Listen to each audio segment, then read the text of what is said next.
December 18th meeting of the Johnson County Community College Board of Trustees is hereby called to order. Won't you join me in starting our meeting by reciting the Pledge of Allegiance? I pledge allegiance to the flag of the United States of America and to the republic for which it stands, one nation, under God, indivisible, with liberty and justice for all.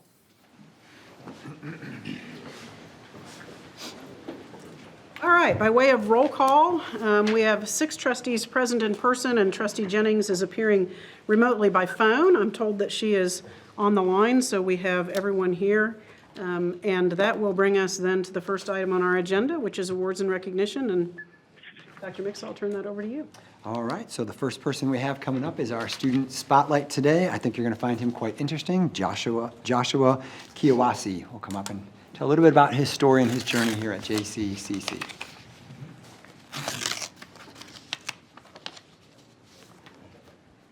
Hi there, everyone. Hi. My name is Joshua Kiawase, and I'm 28 years old and a returning student. My career journey has been a bit tumultuous, going from studying professional counseling to a brief foray into mortgages and taxes before landing in what I'm currently studying, computer engineering. When I decided to return back to school in 2014, I had a lot of concerns, not the least of which financial concerns. How am I going to be able to pay for this? Practical concerns like where I would live. I moved back in with my parents to make this work, as well as a lot of concerns of, am I going to be able to follow through with a very difficult degree that will require a lot out of me? And I would say that my experience here at JCCC has really helped me prove to myself that I can do this. And so I'm very grateful for my experience here. I'd say there were 2 places in particular that I was able to discover that. The first was walking into Professor Melissa Menning's 10 a.m. Calc 2 class. I had not taken a calculus class or any math class in 10 years and was terrified when she put a list of 9 theorems that I was supposed to know coming from Calc 1 to Calc 2, none of which I recognized remotely. But with her help and the help of my classmates, with the help of the Academic Achievement Center, I was able to make it through that class. I was able to surprise myself with just barely passing with an A at the end of the semester. But with the help of a professor that really invested in her students, that built a course that for which there were many opportunities to check my progress and to seek support from my professor and seek support from my fellow students, I was able to succeed there. I did linear algebra this past fall under Professor M, and one of the most challenging courses I've ever taken and one of the most rewarding. And so I would say unilaterally, my experience with the math department has given me a passion for math that I did not think I would have coming back to school. The other thing that has really helped develop my confidence as a student has been working in the student lounge. I've worked under Mo Rammel with Ann Turney, Cassie Jordan, Maya Lawrence, who have all invested a lot of time and energy into me. Mo assigned me this past semester to organize, depending on how you count, 10 to 14 different events.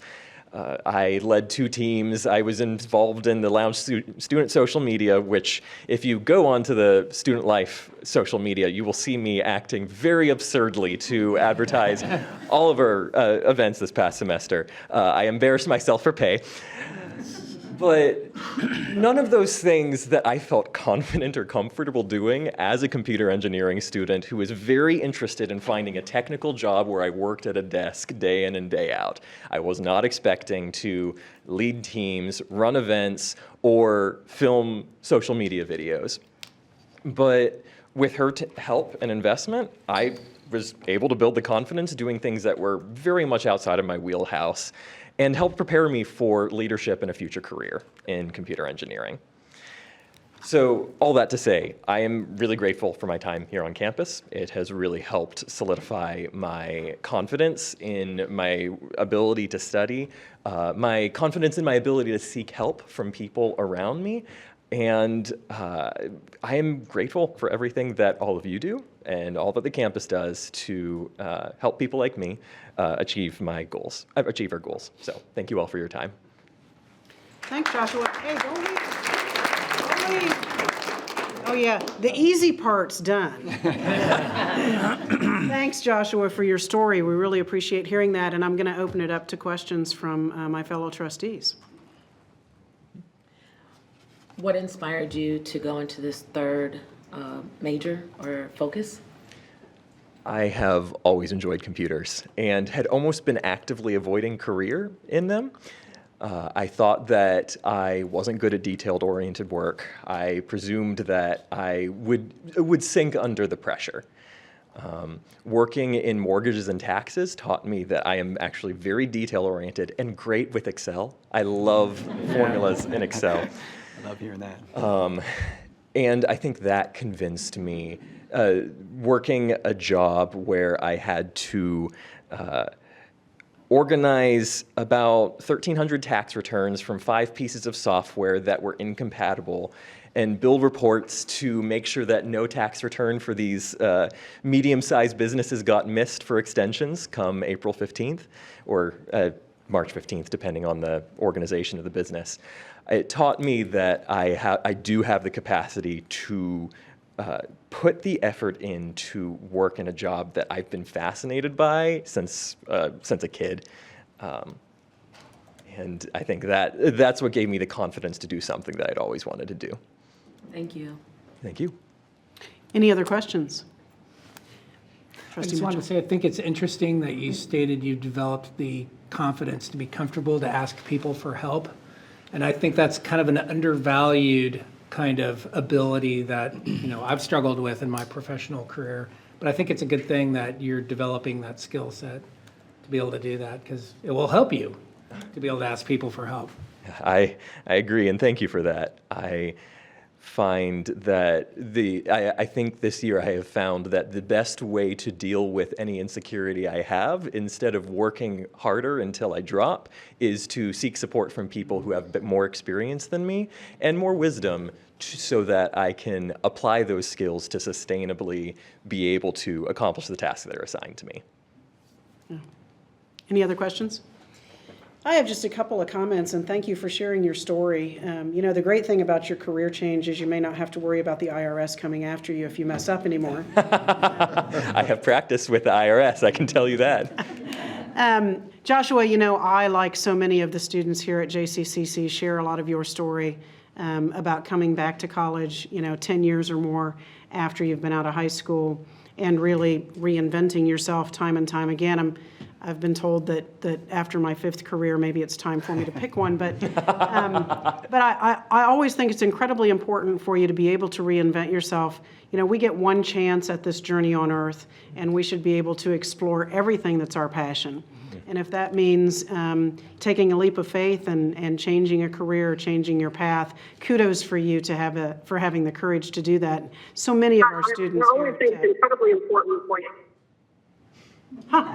So many of our students here at JCCC have made that very same journey, and so congratulations. And it sounds like math is your calling, although you didn't realize it at the time, and certainly it sounds like you've been very successful and will continue to be. So thank you so much, and thank you for giving a shout out to the folks here at the college who have helped you. We always love hearing that. I mean, I'm grateful. I couldn't do any of this without anyone else's help. So. Yeah, there you go. Work smarter, not harder, right? Yes, indeed. All right. Thanks, Joshua. Appreciate all. it. Now you can sit down. Thank you.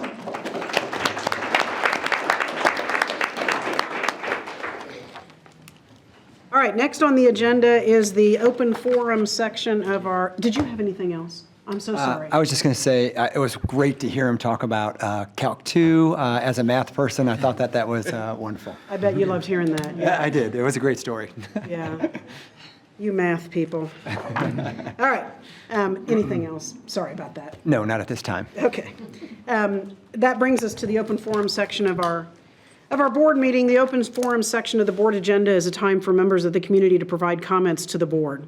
There will be one open forum period during each regularly scheduled board meeting, and comments are limited to 5 minutes unless a significant number of people plan to speak. In that case, the chair may limit a person's comments to less than 5 minutes. In order to be recognized, individuals must register at the door 15 minutes prior to each regularly scheduled board meeting. When addressing the board, registered speakers are asked to remain at the podium, should be respectful and civil, and are encouraged to address individual personnel or student matters directly with the appropriate college department. As a practice, the college does not respond in this setting when the matter concerns personnel or student issues or matters that are being addressed through our established grievance or suggestion processes or otherwise the subject of review by the college or the board. It's my understanding that there are no registered speakers tonight, and so we will close the open forum section of the board, and we'll proceed right into board reports. First up, we have the Student Senate report. It's my understanding that Oliver can't be with us tonight, and so we have Tony Wong. Nope, wait, he was not able to be with us either, so no report tonight. Okay, no report. No report. Well, I'm sad. Yes. I was looking forward to meeting Tony. If you're out there, Tony, we're disappointed we didn't get to meet you. All right, that takes us to the college lobbyist, Mr. Dick Carter, and I know he's here. Thanks for making the trek from Topeka. Well, I don't do math, but I do words. Let's see here. Which one do I? Shoot. Or just the keyboard?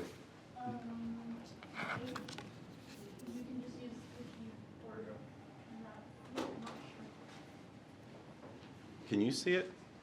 I can see it on mine, but There we go. excellent. All right. Well, we're going to do something a little different this evening. It's sort of my gift to you for the holiday season. So since I do words, we'll start out with a little story. 'Twas the week before session under Topeka's copper dome. Not a bill was advancing, just emails from home. The calendars were filling, the deadlines looked tight, and the rotunda echoed with, "We'll fix it in the middle of the night." The committees were assigned, everyone had their seat, while lobbyists waited patiently, their whiskeys poured neat. Staffers with notepads and coffee in hand, they braced for the blizzard of amendments on demand. When out in the hallway there arose such a clatter, I sprang from my desk chair to see what was the matter. Away to the doorway I hurried in an instant. Imagine my surprise when I spied Dr. Mixa. To the Capitol he came with purpose in mind, 7 college trustees following closely behind. When what to my weary eyes should appear, why, it was Heather Morgan. She always seems near. With talking points ready and a list full of quips, I knew in a moment these arguments would stick. We gathered them close and coached them for the game and whistled and shouted and called them by name. Now Hamill, now Mitchell, and Jennings and Rail, on Cross and Rattan, and with Smith Everett, we can't fail. Where's Carroll and Holton? They'll be here real soon. With this robust group, we should shoot for the moon. With their Topeka visit done, I bid them farewell. Now back to the grindstone. It's sort of like hell. I drew in my breath and was turning around when all of a sudden came a familiar sound. They were all dressed in suits from lapel down to shoe, and their pockets were stuffed with just one more bill to review. A bundle of bills they'd flung on their backs. Let's pass these real quick so we can get checks from the PACs. As dry prairie winds when cold fronts collide, the House debate fluttered, the facts seemed to hide. So up to the Senate chamber the chatter it flew with a sleigh full of memos and a substitute or two. Their eyes, how they squinted, their speeches, how merry. Their lines were rehearsed and their pivots were cherry. The votes they were counting, that job done by the whip, and smartphones in hand receiving texts full of tips. A wink from the dais, a gavel, a grin. We'll be brief, someone promised, and then started again. They spoke not a word but went straight to their work and filled up the journal, each bill with its quirks. As the session droned on and the day turned to night, the message became clear and we soon learned our plight. They cut us some more with a promise to reconsider. It'll all work out in the end, just not as much glitter. Then I heard them exclaim, never once to eschew, happy session to all, that's 90 days to you.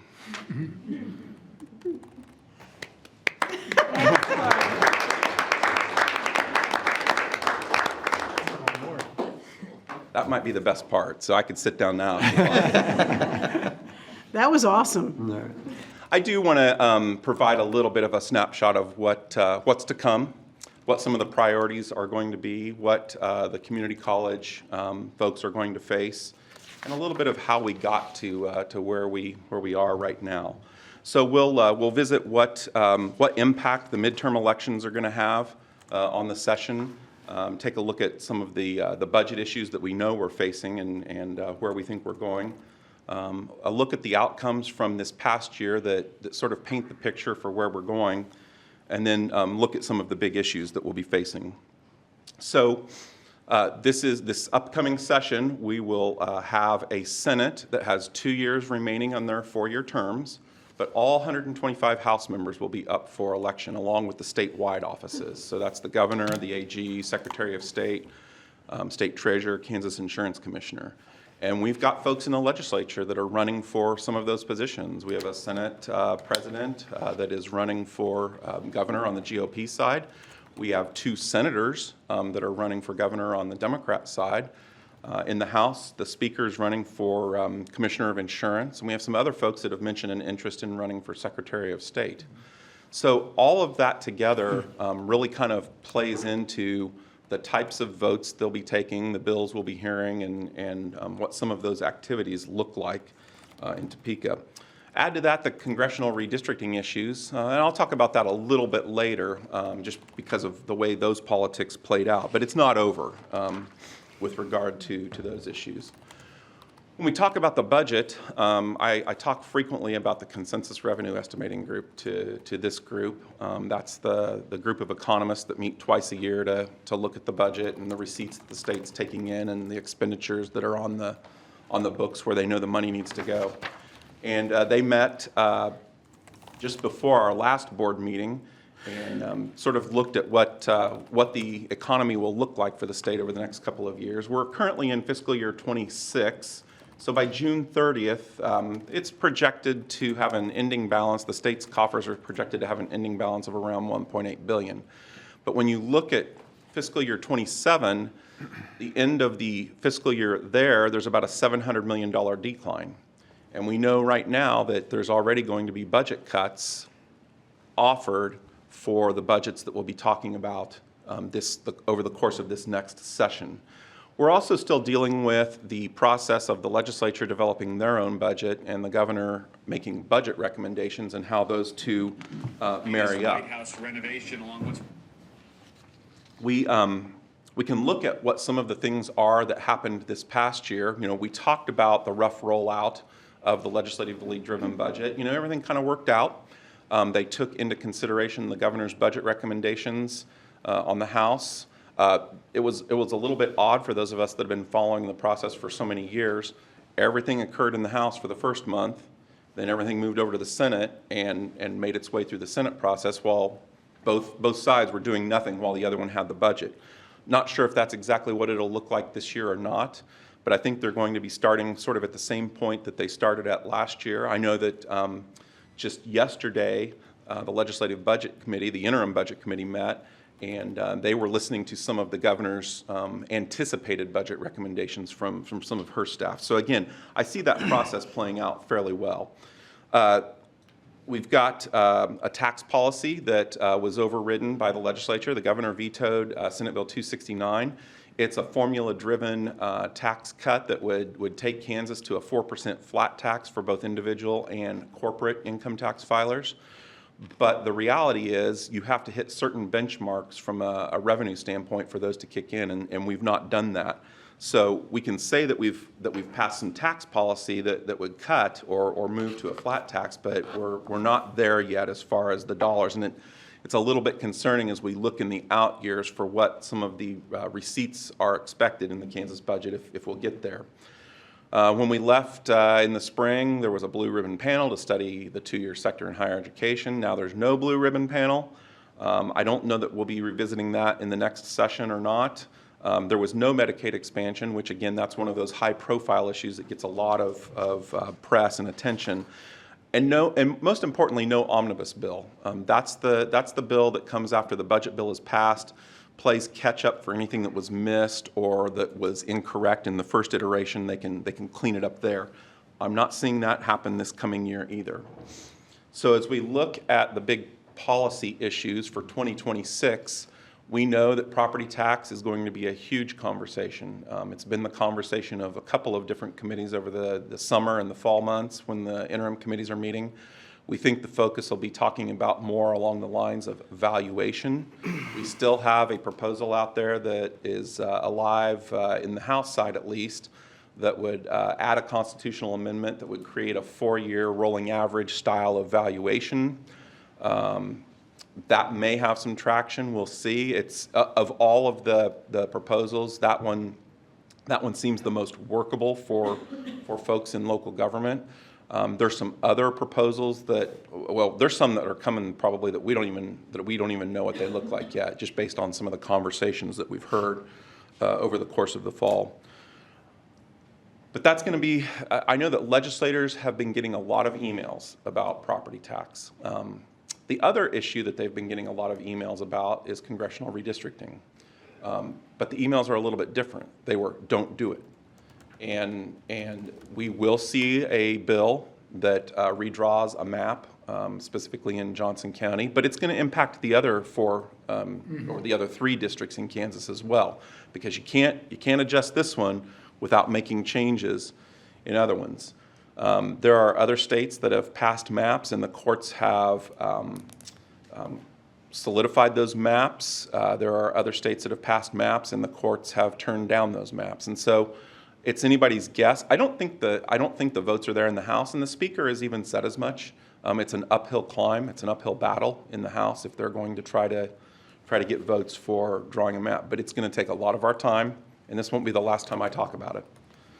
The Convention of States, I just threw that in there because there was another judge panel that returned an opinion to a couple of senators that had requested an opinion about the Convention of States. That is an entity where 34 states must pass a resolution where they can come together and debate the merits of the U.S. Constitution and amendments thereto. Nothing's going to happen there either. And I know some states have passed a Convention of States resolution. We've not in Kansas. We might now. We'll see.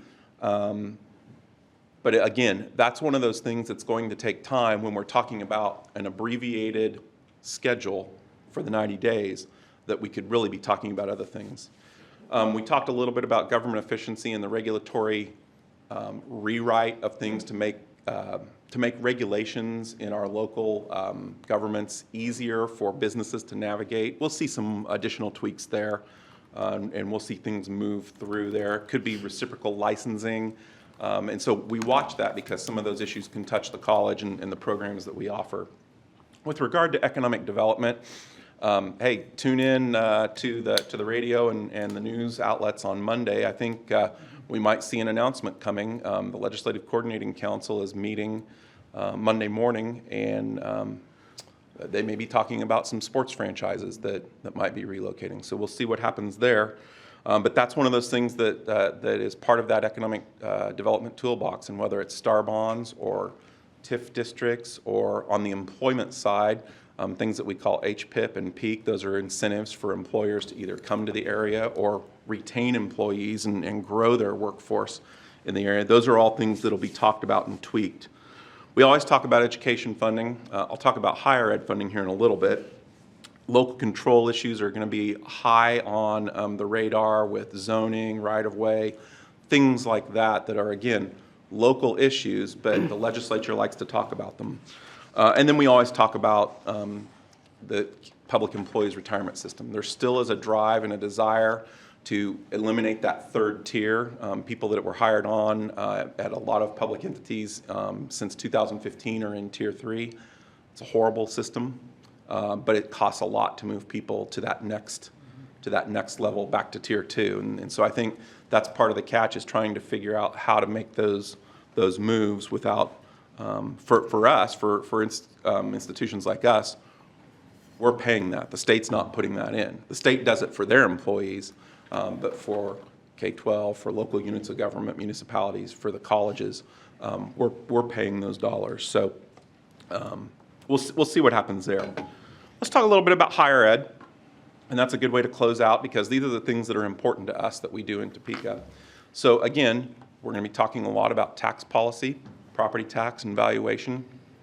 And again, we're going to try and figure out what works best for us so that you're able to maintain fiscal control of the decisions that you're making when you sit around this table. We need to make sure that there is a corrected amount for tiered and non-tiered funding. There's some disputes on what that number looks like. We always get it after. It's sort of like a rebate or we submit the bill and we get paid later. We teach the course and those dollars come in a little bit later. That will be a challenge this year. We want to make sure that we're eliminating provisos that contain any punitive language, such as the one that would have required us to have less than a 6-month cash balance for certain other appropriations that would flow from the state. There's going to be some changes to Senate Bill 155. That's Dr. Mix's favorite thing to try and remember what that bill number is. And they're going to limit that program to just juniors and seniors in high school, and it's going to be tailored more closely to the same curriculum or courses that are offered in the Kansas Promise Act. Talking about concurrent course rates and trying to standardize those across the system, and again, that looks different for every campus, but we'll see what that ultimately looks like.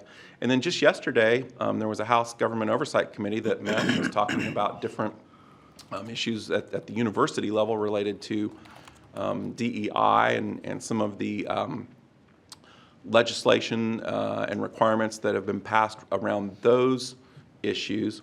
And we know that as part of that committee's recommendations to the legislature, that what they call the Goldwater Bill will be introduced, which would mean that no mandated courses requiring that type of curriculum can be required.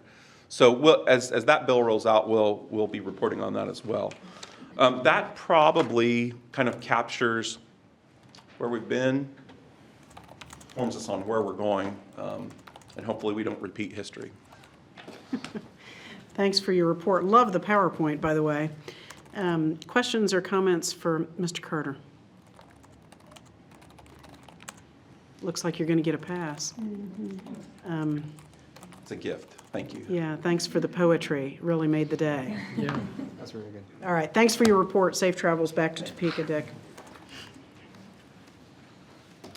All right, next on the agenda then is the shared governance report and Jamie Cunningham. I did not bring a poem. I feel very underprepared, but I don't do words. I teach microbiology and I do bacteria. I did not bring you any of those either. You're welcome. All right. So I'm here to talk about shared governance. I am the chair of the Academic Branch Council, and the Shared Governance Council, our college council, met for our last time this semester on December 10th. So in addition to sort of updating everyone on what each of our individual areas were doing, we had some discussion on communication within the college, and this time sort of specifically looking at when things go wrong, when there's inclement weather, when Canvas goes down, when there are power outages. Since all of those things have happened this semester, who decides how the college responds? How is that information given out, and sort of the flow of that? So we talked a little bit about that process within the council. We also talked about the pause that will take place over PLD week in January. So we have worked out a period of time during which the campus offices, most of them will be closed, to allow all of the employees to participate in the morning's activities on January 15th. So we'll have the employee breakfast, the president's address, as well as our campus updates meeting, which we're hoping we're planning to have that be kind of a fireside chat where we can ask questions of members of cabinet. And there has been a form out for the past 2 weeks for employees of the college to submit questions or things that they are curious about or would like to have more information about, so that we can start curating those and guide that conversation. Staff Council had their report, which they received 21 new topic requests that came in this semester, and they responded to 25. So about half of those are from this semester, and the rest are from previous requests that have come in earlier semesters that they've been able to wrap up and get some resolution on. They wanted to make sure that they thanked Human Resources for all of the open dialogue around many of those topics that they've been able to work out. December 17th, which was yesterday, Staff Council partnered with the Garrett Lee Smith Suicide Prevention Grant to host the Mental Health First Aid Training here on campus. That was an 8-hour commitment, and we had 27 staff complete that training. Staff Council also is hosting their first ever Wacky Tacky Sweater Contest as part of this week's Spirit Week. And they're looking forward to keeping the momentum that they've been able to carry through this semester into the next semester. All right, so moving on to Academic Branch Council. It is our turn to put up our sort of communications diagram, and so you guys can see that now. So there's a lot of stuff going on in the academic branch. It's not quite as streamlined as the Staff Council flowchart. We basically have the academic branch, which is made up of quite a few different groups. We have all of the full-time faculty as well as adjunct faculty, academic staff, counselors, librarians, like all of those people fall into that sort of umbrella of the academic branch. Communication moves between individuals of the branch and their chairs and deans. There's a lot of communication that happens there, but they can also communicate with various other entities. That sort of gray shaded area represents the ABC meetings that we have usually the second and fourth Mondays of the month. These are open forum meetings. The Zoom link for those is available to anyone on campus who wants to come to hear what's being discussed or to put in their input. And you can see that there are various entities that report into that. So we have the CAO's office there. We have the Instructional Chairs Council and the Instructional Deans Council. We have a representative from counseling, from the Center for Teaching and Learning. We have representatives from various campus committees, the Online Learning Advisory Committee, Educational Affairs, Faculty Association, and so on. We also have a representative from each of the college's separate departments or divisions that are listed there. All of those people interact at the ABC meetings. ABC leadership is myself and James Laker, who we basically run the meetings and try to facilitate making sure all of the communication takes place, getting the right information to the right people when it's needed. ABC leadership then also participates at College Council and shares our report there, and College Council reports to the board. We also have their ABC reports out through, we have transcribed minutes that are kept sort of live during the meeting, and those are kept on Canvas, and at the end of the semester, or the end of the year usually, we wrap those up and put those on InfoHub. We also will typically record the meetings, and those recordings are also available on Canvas. So if individuals are not able to attend the meeting, they can see what was discussed and get with their representative if they have further questions. So far this semester, ABC has covered a number of different items. We talked about the campus pause. Since the new location or timing of the Campus Updates Committee overlaps with our typical all-faculty meeting, we talked about where we're putting the new academic branch meeting so that we can still make sure that we hold that. We've had conversations with the department representatives about the way that they're communicating the information back to their departments. So we're actually crafting language to update the bylaws so that there's a more clear guidance what that job entails when someone is elected to that position from their division. We talked with student services about the spring graduation ceremonies. We talked with the CAO about the academic master plan and had opportunities to give feedback on that throughout the semester. We've been talking a lot about ADA compliance as that deadline is coming up in the spring. We've had members from the Guided Pathways Task Force come and talk about those changes to how students will be processed and get into classes, as well as hearing from enrollment on some of the problems with fraudulent enrollments and how that's a nationwide problem, sort of what's happening here at the college, and then how the faculty can sort of be on the lookout for certain types of things in their classes. There can be some significant overlap between some of our most dedicated scammers and our least interested students. And so sometimes it's a toss-up whether that student needs to be sent for sort of academic services to help them be more present in their classrooms, or if maybe they were always a bot all along and we need to have them unenrolled. So we talked about that process and who we talk to if there are questions. And that is my very quick summary of a lot of discussions that happened this semester. What questions do you have? Thanks, Jamie. I feel like that was a lot. It was a very quick summary, but it was a lot. Love the diagram, though. Questions and comments for Jamie? Trustee Rattan. I appreciate the level of detail that you've put into this. There are so many moving parts at JCCC and so many different departments with different needs, but also overlapping needs for communication. How long do the representatives serve? Is it 1-year terms or 2-year terms? Those are 2-year terms, and the representatives are a little bit of a new addition to ABC. So ABC has not existed for that long. I think I am the 4th chair, and the representatives were added about 1.5 to 2 years ago. To make sure that we had someone from each department in case there were discussions that needed to get back to those departments. And they do serve 2-year terms, and it's staggered. So half of the divisions will elect on even years and half on odd years, so that we do have some memory from one sort of academic year to the next when it comes to our membership. Thank you. Trustee Smith Everett. Thank you. I appreciate your presentation. Very thorough, but also I wanted to just thank the council for really being committed to transparency. I mean, when you described all the different ways that you make sure that people can participate or find out what happened in the meetings, transcribed, recorded, agendas, all those things are really critical for communication at a place that is as large as we are, because everybody doesn't have the same time availability.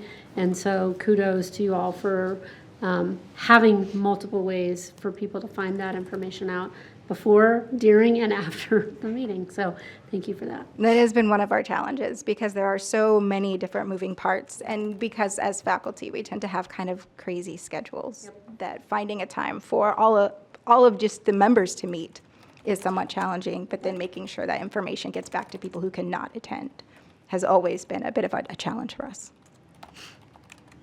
Any other questions or comments? Yeah, I would echo what Trustee Smith Everett said about the ways in which you're disseminating information, because that seems to be one of the pain points that we hear the most about. And so, you know, different people get information in different ways. And, you know, I'm a paper person, but I hear that that's archaic. I don't know. So, so it's good that you're providing those multiple methods of dissemination. I was curious, and I don't want to go down a rabbit hole here, so if this is a complicated question, let me know. But I'm not familiar with fraudulent enrollment. So what is the benefit of Financial aid. It is a I must be the complicated only question.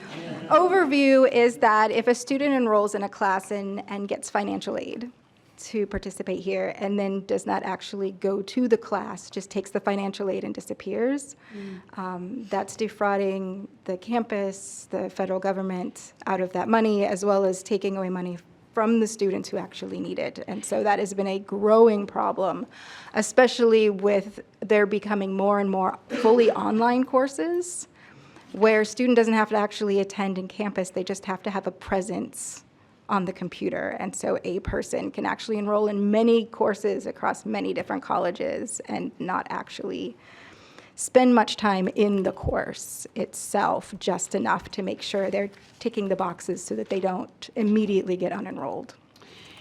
So I'm somewhat familiar with that concept, but you referred to bots, and that gives me the idea that there are people out there who, they're not even real people. So the assignments like if you have an entry, like early assignments to make sure that there's somebody in the class, those can often be done very AI if they're not like personalized enough. There are definitely ways that colleges are struggling with this, and JCCC is obviously struggling with this as well. Not as badly as they are in some places, but it's something that we need to be aware of. Well, good to know, and from the reaction of the gallery, apparently I'm the only one who wasn't familiar with bots registering as students and defrauding financial aid that way. So thank you for your report. Always good to hear all the information that you folks are doing. Always a pleasure to hear from you, so thank you so much. Thank you very much. If I could just I'd just really like to throw a big shout out to Jamie and Jim. I mean, they run this committee. I think Jamie's the chair, so Jamie does the majority of the work. But I want to shout out because Jim, they come and meet with me. But it is a lot coming through there. I sat at one of the committee meetings, and so there's a lot happening there. So really a great job there.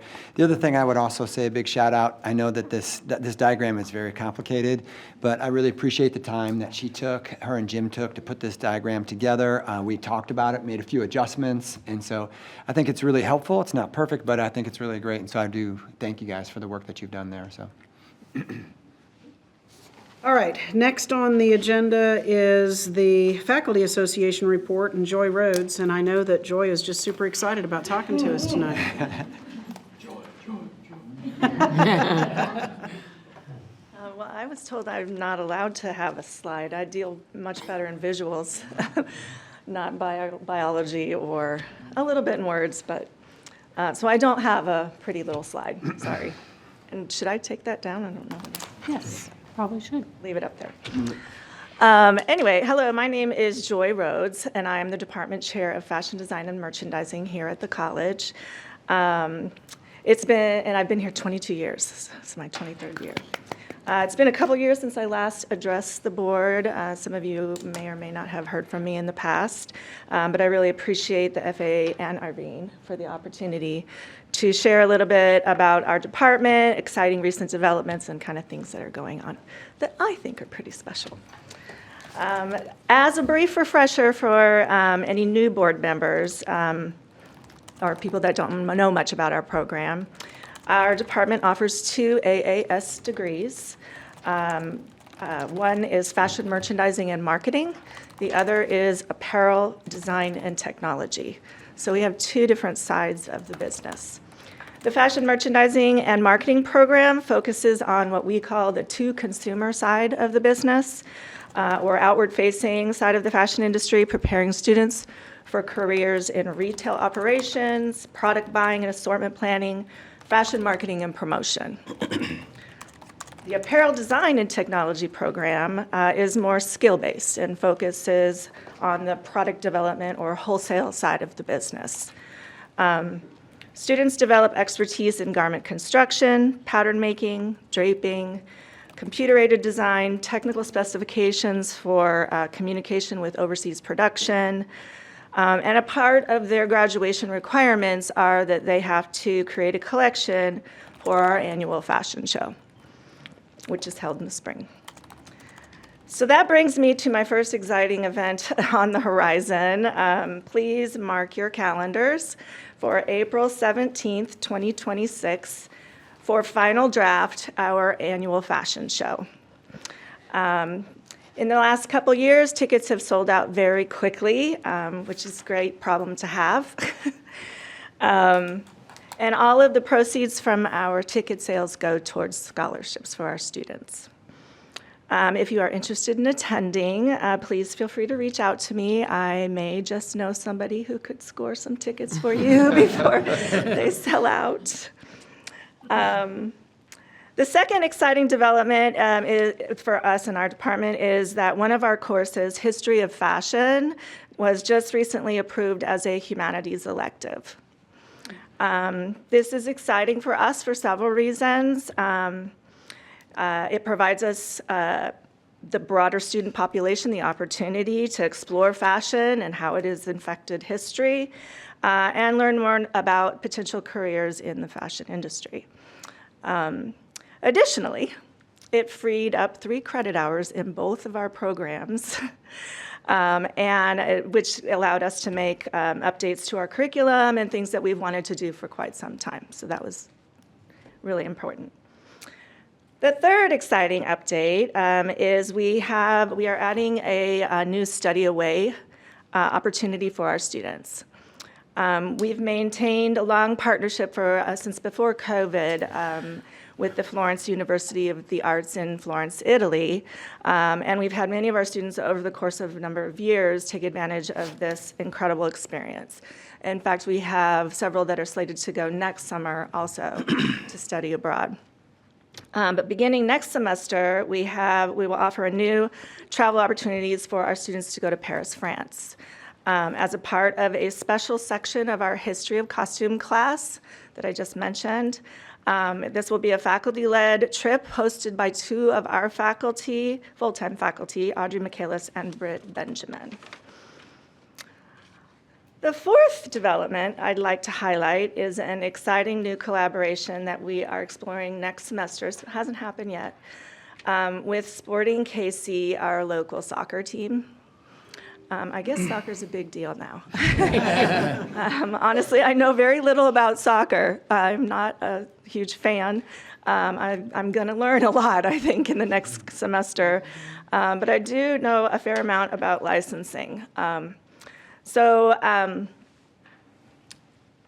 Where'd I go? The fashion merchandising and marketing capstone students, those are our completers on that side, will serve as consultants to the sporting product merchandising team, acting as secret shoppers at the 9 different venues that they sell merchandise throughout the venue during a match. With several retail locations on site, the students will be evaluating customer experience, visual merchandising, and their product strategy. This partnership with Sporting KC will give our students the opportunity to apply skills that they gain in previous classes to observe, analyze, offer suggestions for improvement to the sporting exec team. So our students will be invited, they will be pitching or sharing their findings to the sporting management. In addition, the students will be invited to participate in a product launch, giving them the opportunity to learn about the unique challenges of licensed product, licensed merchandise, and take part in a photo shoot and develop a marketing campaign for that product. This is a new adventure for me. It was given by Chris Gray and Deanne Belshie came to me and said, "You want to do something with sporting?" I'm like, "Sure, why not?" So that's going to be an adventure. The final update is one that is particularly meaningful to our department. For many years, I've been working to raise awareness about our historic fashion collection. Last time I was here, I was sharing with you about that specifically. And we've been advocating for more appropriate accommodations for its preservation and storage over the last number of years. We are very encouraged to see that fashion merchandising and the Fashion Merchandising and Design Department, as well as the Historic Fashion Collection, have been listed as a line item on the Strategic Academic Master Plan that was released earlier this fall. So thank you. We remain very hopeful about that. We were also pleasantly surprised to learn of a significant donation pledge that was recently finalized, I believe, with the Foundation for the Historic Fashion Collection. Our former department chair, Joan McCrillis Lafferty, has generously donated $250,000 to support the preservation of the collection.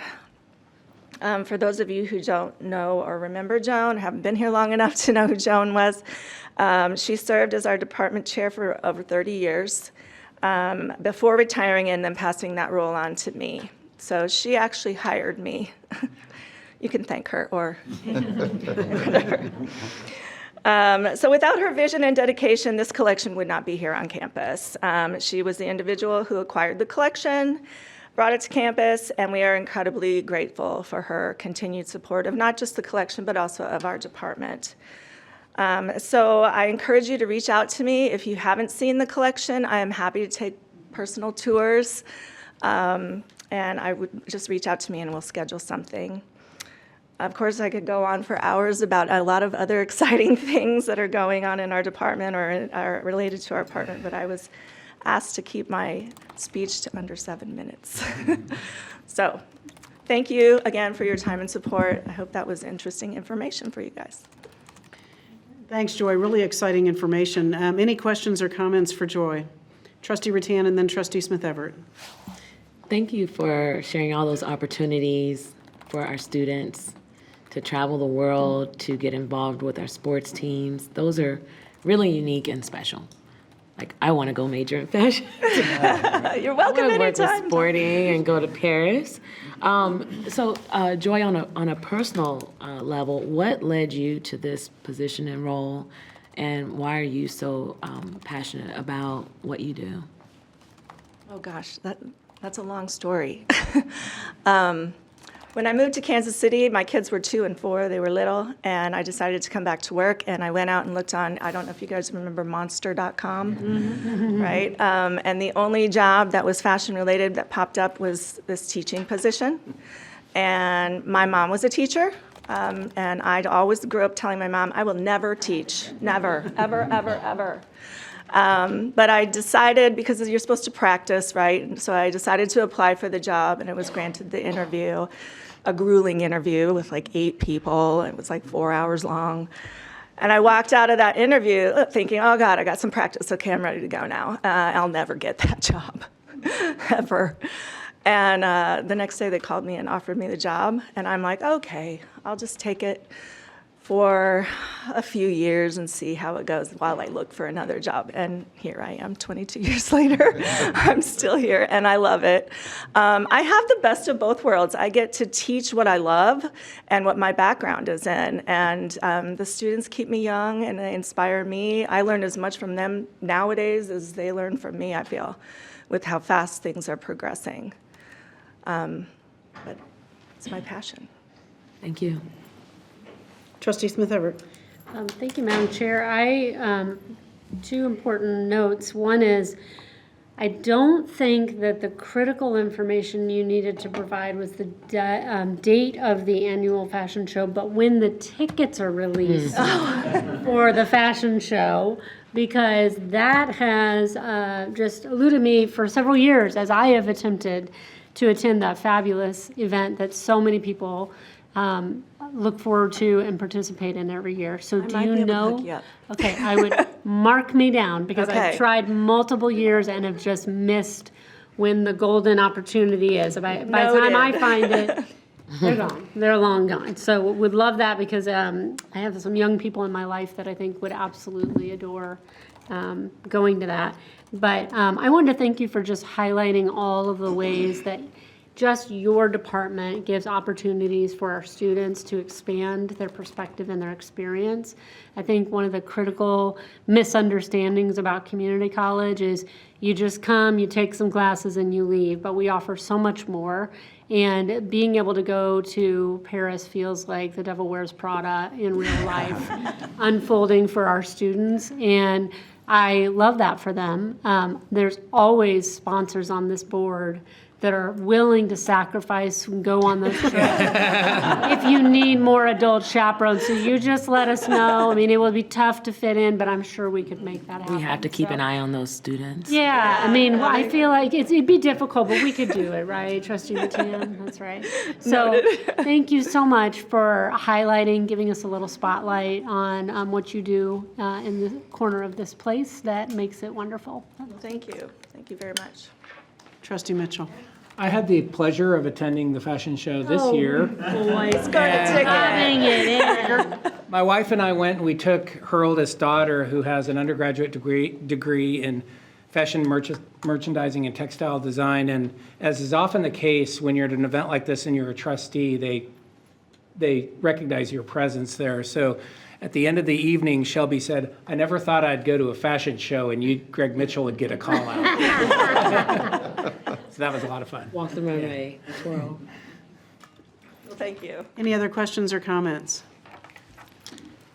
I would just say thank you again for your report, Joy. And I always think it's so incredible to hear what's going on in the various departments around campus. And to Trustee Smith-Everett's point, the opportunities that our students enjoy that rival anything that they could find at any four-year institution. And I also think it's always wonderful to hear from faculty members who say, I'm teaching my passion. Because not only are you teaching the coursework that the students are there to get, but you're also teaching them how to love that field. And I just think that's tremendously important for our students. So thanks for all that you do. And we're so hopeful that you're going to get that money that you need for the historic preservation. Fingers crossed. Yeah. All right. Thank you so much. Yes. I'd also like to say I think I've been to 3 of them, and my daughter Ash has went to all 3 of them with me. She absolutely loves it. She gets all dressed up, just thinks that she's doing something really, really amazing, and she's always inspired, and she always comes home drawing and drawing actual fashion, which I have no idea, but it's pretty cool what she does with it. So it's inspiring in lots of ways. I think I've been to 2. Oh, congratulations, Laura's gonna go to one very soon. I promise I'll get you a ticket. She's going to get you Thank you. hooked up. Thank you. All right. Thank you. All right. Thank you so much. Thank you. All right.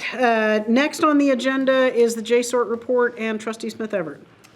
Thank you, Madam Chair. JCERT received almost an even $2 million in sales tax in November 2025 and distributed $700,000 to each of the 3 university entities. They also transferred $56,000 more to each university entity in this November, more than November 2024. Sorry, we have a new chair and she's wording things very differently, so I'm trying to read this on the cuff a little differently. And up to this date, each university entity has received it's about $8 million apiece through November, which is $305,000, $100,000 more year to date than the same time in 2024. So we will meet again in April, and that concludes my JCERT report. All right. Any questions or comments for Trustee Smith-Everett? Trustee Mitchell. And I don't know if you mentioned or not, but the source of funding on this is a sales tax that was approved countywide. And when does that expire? Or is it into perpetuity? I believe it's in perpetuity. Okay. Yep. It's a 3/8 cents sales tax to develop a research triangle for Johnson County. So it goes to KU Clinical Trials, K-State Olathe, and KU Edwards for the explicit purpose of promoting research and investment in Johnson County. Biomedical. Yeah. They've, like KU, Edwards and Olathe have expanded that, so it's getting kind of a little murky, but I believe the original intention was just biomedical, and it's I expanded. didn't mean to correct you. I was just trying to add to it. No. All right. Any other questions? Thank you for your report. Next up is the KACC report. Trustee Cross. Thank you, Madam Chair. KACC had its December 2025 meeting. The group met in person at Garden City Community College. I believe Dr. Mixa was there, and I'd be remiss if I didn't introduce past president of KACC who's in the room tonight, former trustee Nancy Ingram is here with us. All colleges were represented except Cloud County and Highland, whose representatives had schedule conflicts or family commitments. There was a federal update from ACCT Executive Director Ji-Hang Lee provided an update on federal policy changes and national priorities impacting community colleges, including SNAP and other issues. Heather provided me and perhaps Trustee Hamill or Dr. Mixa with materials that I can get to you on the specifics of the federal update. With respect to statewide candidate presentations, there was 2 or 3 candidates for statewide office. I know Governor Collier was there and Senator Ethan Corson was there and addressed the group. KACC welcomes any additional statewide candidates to present at future meetings if they have not yet done so. Garden City Community College staff shared best practices in artificial intelligence and discussed their enrollment management strategies. ACT provided updated data showing that Kansas ACT scores continue to decline and remain below the national average. They also presented on ACT work keys and its usefulness for assessing student readiness and awarding credit for prior learning. Kansas covers the cost for all high school students to take both the ACT and work keys once. A dinner was held to honor local legislative champions. Senator Bill Clifford and Representative Bob Lewis spoke on the critical role community colleges play in Kansas, and the Garden City Community College Orchestra and vocal performers provided outstanding entertainment.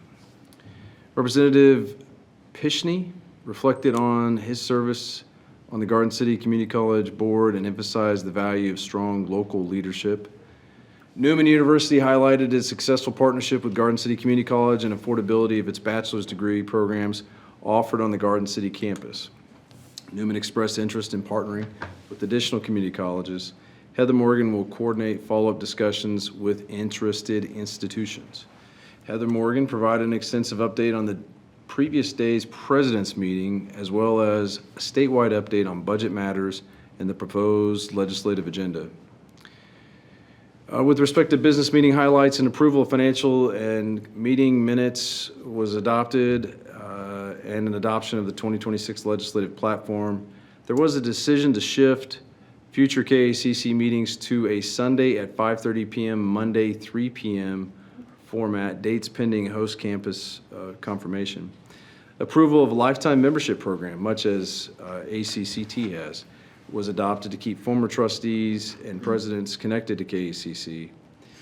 There was the election of 2026 KACC officers, President Don Ash from KCK, Vice President Merlin Douglas of Garden City, Secretary Eric Scott, Kilo of Pratt Community College. Treasurer will be David Marshall of Hutchinson Community College. Past president is Arlen Liker of Colby Community College, who I think has served longer than I have. The group thanked outgoing President Liker for his service to KACC, and he's done a lot, and he's everywhere in DC and with KACC. There are upcoming meeting dates. We'll have January 15th, Donuts with Legislators in Topeka. January 26th, Community College Showcase in the Capitol Rotunda. There'll be an April 10th, 2026 Zoom meeting. Our next quarterly meeting will be in Allen County Community College in Iola on May 31st through June 1st. And as I understand it, I believe trustee-elect Jeff Holton and I have been named as KACC liaison, so I'm proud and happy to continue in that role. But Madam Chair, that concludes my report. All right, thank you for your report. Any questions for Trustee Cross? Trustee Mitchell? Can you mention the date again on Donuts with Legislators? January 15th. Okay, that's what I thought. Thanks. Is this for the donuts or the legislators? You'll meet in the rotunda Yeah. with the donuts? Great. We did it last year. It was good. Yeah. Trustee Smith Everett? I just wondered if the president, I always get his name wrong, so I don't want to botch it, Mr. Lee? Oh, yes. Came in person or was on Zoom to the meeting, do you know? I'll have to ask Dr. Mixer. I know I've seen him at these meetings. He generally comes. Yeah, I mean, still getting to know faces. I mean, I think he was there, yeah. I'll ask Heather. I'm sorry I couldn't be No, there. that's okay. I was just, he is, we had the opportunity to meet him last spring, and I was stunned at how well he understands the issues right here in the heartland, in the Midwest, in Kansas specifically. And so I just wondered, because if he was there in person, that's even more remarkable. He's a great ACCT leader, really gets to know each of his regions, and just My experience, I'm sorry to talk over you. My experience is that he typically shows up. Okay. It reminds me a lot of like with the Kansas trial lawyers, our national people will make an effort and show up. There's only 50 organizations, so even in a quarterly format, has been my observation, they want to make a goal to be there, and whatever percentage we're contributing to the National Association. The Kansas Community College movement is strong. That's something I'm proud to be involved in, and one of you is going to take over this one day. And so it's just important that you're aware of and many of you are, I'm not saying you're not, I'm just saying it's important to be aware of it. Trustee Ingram used to grill into me how important it was to be involved not only at KACC, but to be active and know what's going on at KBOR. Yeah. And frankly, by just showing up, as President Truman used to say as he was campaigning across Missouri, it's just important to see that you don't have cloven hooves.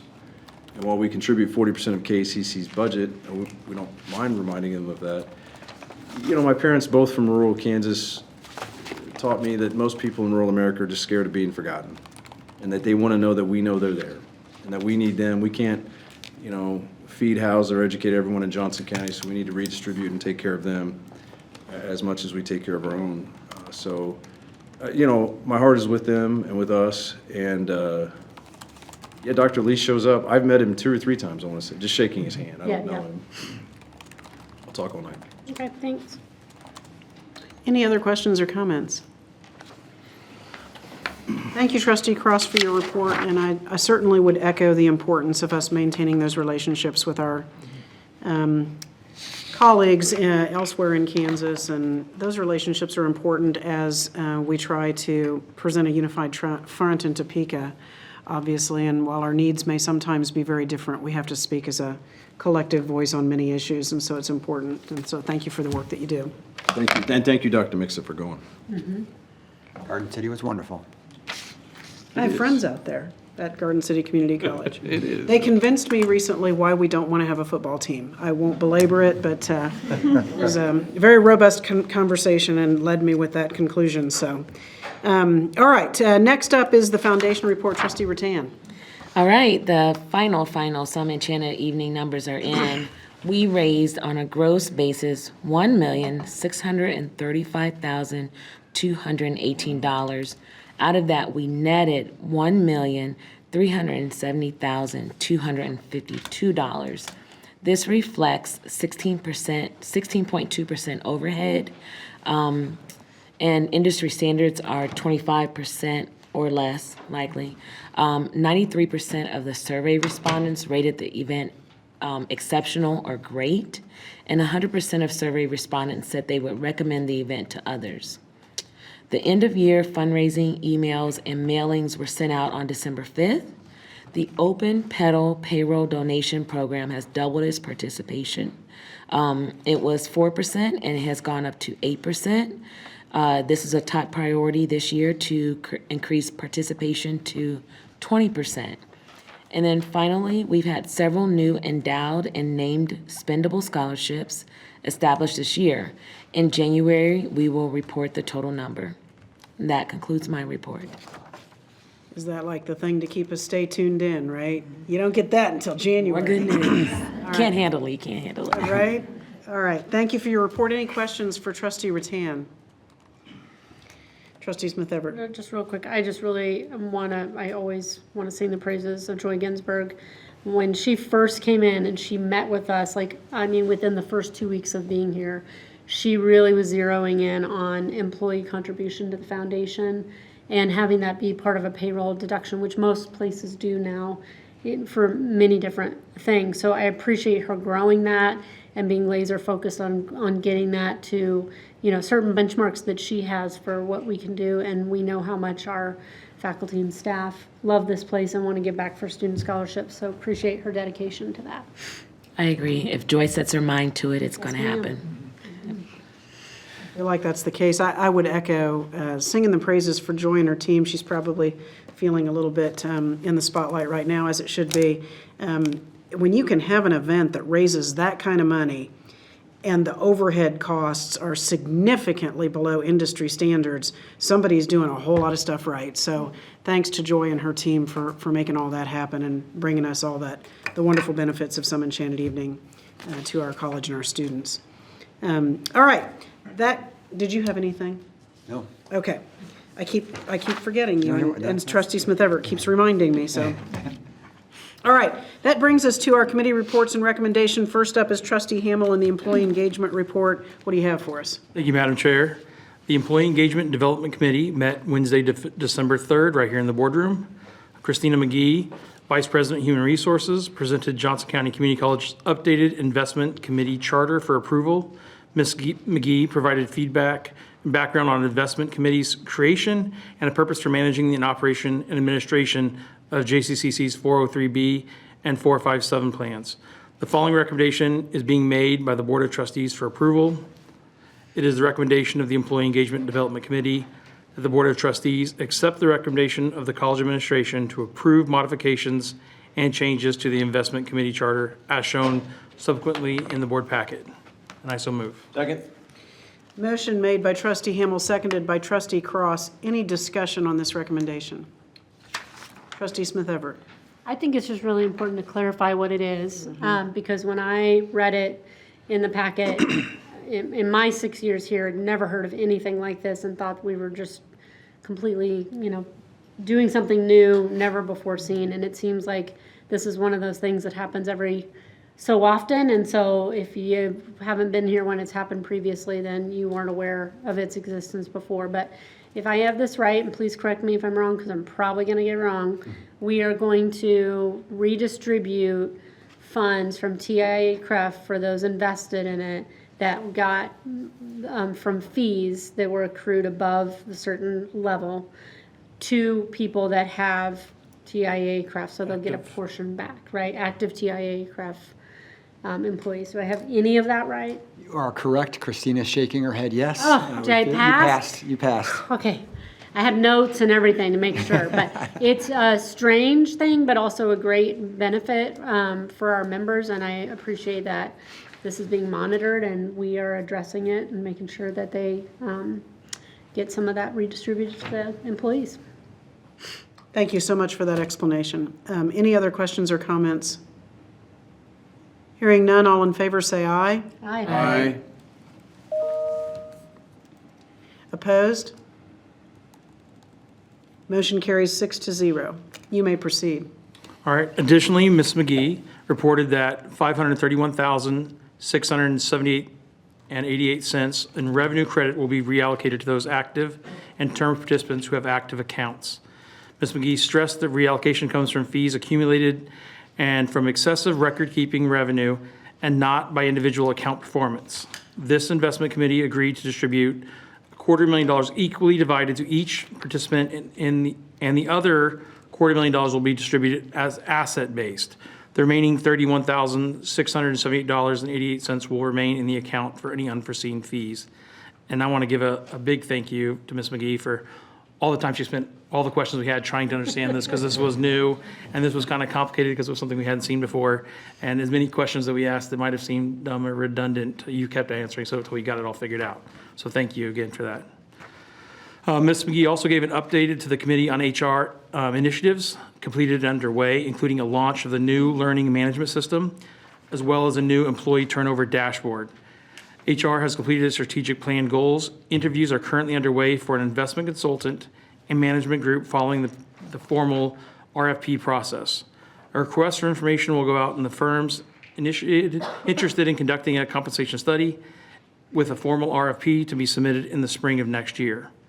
Rachel Haynes, Director of Employee Engagement and Development, reported on a recent successful collaboration between JCC's HR department and Midwest Trust Center that brought together new employees to experience an event and network more collaborative events such as this are planned for the future. Barbara Cooper, Director of Human Resources, discussed the time to fill metrics for employment services. Employment services continue to participate in external networking events and career fairs and is looking for ways to promote JCCCs as an employer of choice. HR is actively participating with Team KC, a regional recruiting arm of the Kansas City Area Development Council. HR will be hosting Team KC's round table in April of next year at JCCC, which will bring approximately 50 individuals from area employers to campus to discuss best recruiting practices. And this concludes my report. Thank you. Any questions or comments for Trustee Hamel? All right, thank you for your report. Next up is the Management and Finance Committee report. Trustee Mitchell, what do you have for us? Thank you, Madam Chair. The Management and Finance Committee held their meeting at 8:30 a.m. on Wednesday, December 3rd in this room. The information related to that meeting can be found on pages 10 through 19 of the board packet. The Management Finance Committee received the following reports from staff: Capital Acquisitions and Improvements Progress Report. Tom Hall, Associate VP, Campus Services and Facility Planning, provided the committee with information on facilities projects and capital acquisitions and improvements matrix. The Management and Finance Committee has the following recommendation to present this evening. And then it doesn't give a recommendation, sorry. Then Megan, I think it'll show up later on in this narrative. Megan Casey, Vice President and Chief Financial Officer, presented the recommendation to approve preliminary budget guidance to be used by the administration to begin the fiscal year 2026-2027 budget development process based on estimated revenues and expenses. The preliminary budget guidelines are subject to adjustment as updated information is received over the coming months, such as changes in estimated assessed valuation or state funding. The preliminary budget guidelines do include a proposed $2 increase to the student activity fee from $7 per credit hour to $9 per credit hour. This would be the first student activity fee increase in 13 years. The preliminary budget guidelines also include a tuition increase of 4% for Johnson County residents and 5% for students living outside Johnson County. Tuition rates did not increase last year. The final 2026-27 budget, management budget will be presented to the Board of Trustees for approval on May of 2026. So it is the recommendation of the Management and Finance Committee that the Board of Trustees accept the recommendation of college administration to approve the preliminary guidelines for development of the college's 2026-2027 budget, and I so move. Second.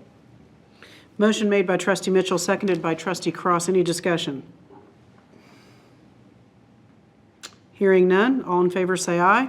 Aye. Yes. Opposed? Motion carries 6-0. You may continue. Procurement reports and recommendations. Jim Fikert, Executive Director, Procurement Services, presented 2 recommendations. First, we have Architectural and Engineering Services for the 2025 Facilities Master Plan, Phase 1, proposed projects, including a new healthcare education building, on-ground observatory, amphitheater-style outdoor classroom, and new athletic building and renovations to the existing gym building. West Parking Garage, the West Central Campus Chiller Plant. The estimated fee amount was based on total estimated construction cost of $70.9 million. Annual fees paid will be calculated by applying the proposed design budget percentage to the final actual construction cost of each project as approved by the board. So therefore, it is the recommendation of the Management and Finance Committee that the Board of Trustees accept the recommendation of the college administration to approve the proposal from PGAV Architects in the estimated amount of $5,084,000, a 7.17% design fee. And I so move. Second? Motion made by trustee Mitchell, seconded by trustee Smith Everett. Any discussion? Trustee Smith Everett. I notice when it's kind of difficult for us because we don't go to all the committee meetings where a lot of this is discussed, but I noticed in looking at this recommendation that they had a higher percentage fee or design fee than several other firms. And so I asked our VP and fearless leader if you could clarify what the committee saw in this firm that set them apart or gave extra value that may not be apparent here on our listing as it's listed in the packet. Absolutely. And we discussed this at the committee as well, that the evaluation team felt that the technical qualifications of the team, their past experience at JCCC and at other colleges and universities, and just their overall proposed project approach best met the needs of the college and best represented what we were looking for with these Phase 1 projects. Okay. Mm-hmm. I just wanted that to be said tonight before we vote on this because it is obviously a considerable amount of money. And it's important to know when we vet these why some rise to the top even though they may have higher fees than other competitors that also bid for this. So that concludes my questions. Rachel, do you know what other projects they've participated in on campus? Yes, there have been several. Most recently, the renovation of the science and CLB labs and classrooms. the athletic fields, that was part of the last facility master plan, the renovations to the student center as part of the last master plan, the resource centers in the first floor of the library, and then way back in the day, the design of the Midwest Trust Center. I think it's always great to get somebody who knows our college and Absolutely. and has made such contributions. So Trustee Rattan. If I remember right, this firm also had a flat fee, and the other ones had a range of fees. Yes, the proposed design percentage of 7.17% would be on each of the projects as part of the phase I one. thought that was nice that you kind of already know, and versus like some went up to like 30%. I see that listed on some of these. Okay. Any other questions or comments? Hearing none, all in favor say aye. Aye. Opposed? Motion carries 6-0. You may proceed. Thank you. Next, we have campus-wide access control systems upgrade, which enables secure remote management, of over 1,000 building doors to strengthen physical security, support emergency management operations, and streamline access control.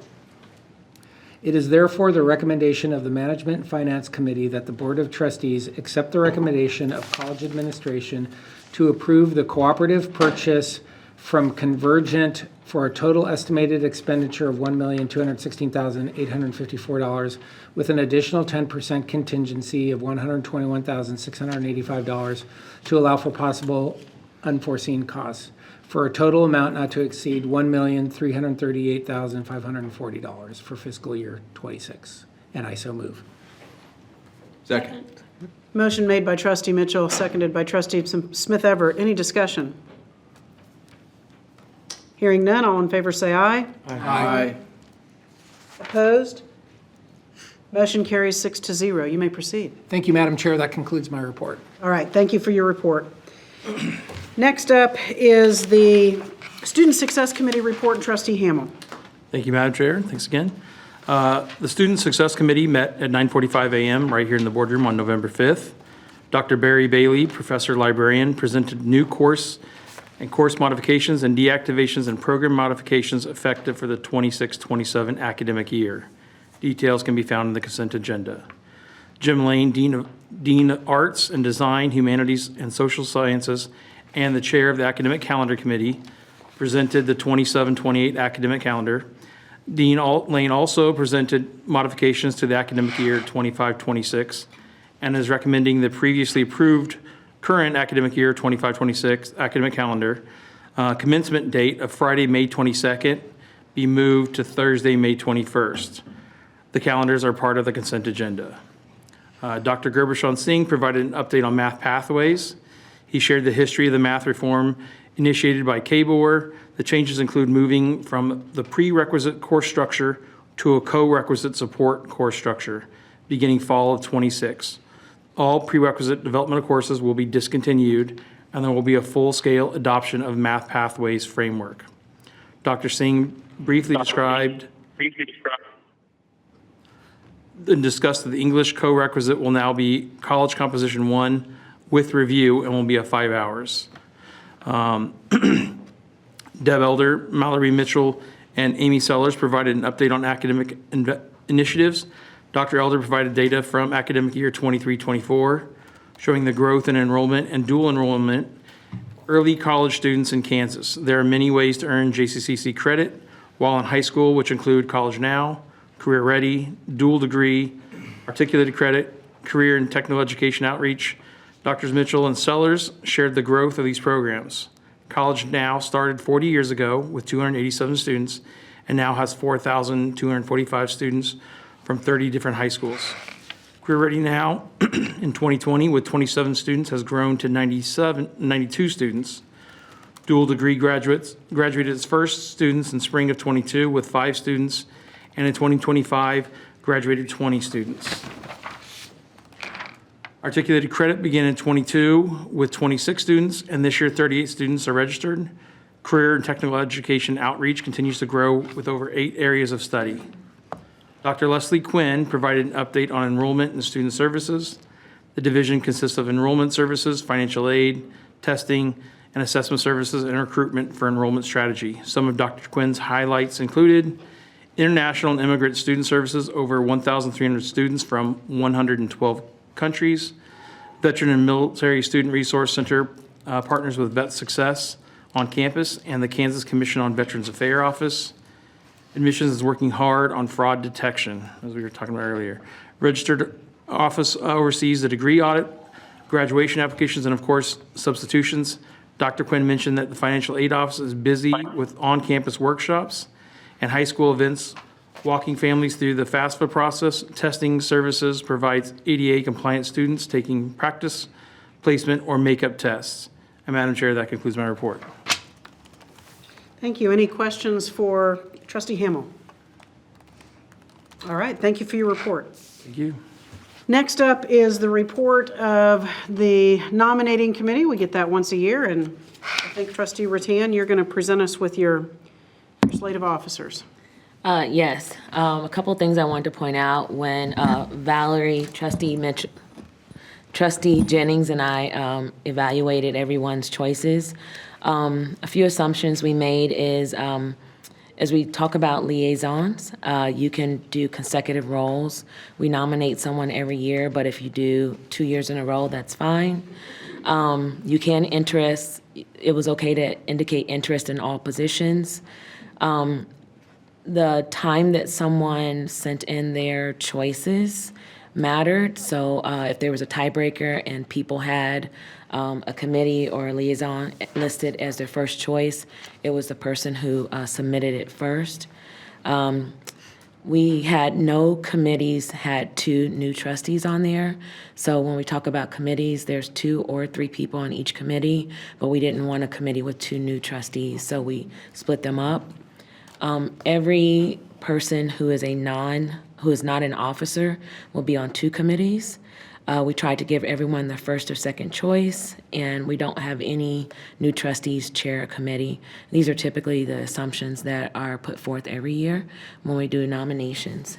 And so if you'll see, you have the list. I'm not sure if it's available on PowerPoint, but the officers recommended are Laura Smith Everett for chairperson, Dawn Rattan for vice chairperson, Greg Mitchell for treasurer, and Valerie Jennings for secretary. For audit committee, Laura Smith Everett and Dawn Rattan, with Laura Smith Everett as the chair. Board governance, Greg Mitchell and Chad Carroll, with Greg as the chair. Employee engagement and development, Lee Cross, Valerie Jennings, and Chad Carroll, with Lee as the chair. Management and finance, Greg Mitchell, Lee Cross, Jeff Holton, as Greg as the chair. Student success, Valerie Jennings and Jeff Holton, Valerie as the chair. Collegial steering, Laura Smith Everett and Dawn Rattan, with Laura Smith Everett as the chair. For the liaisons, foundation, Greg Mitchell and Valerie Jennings. KACC, Lee Cross and Jeff Holton.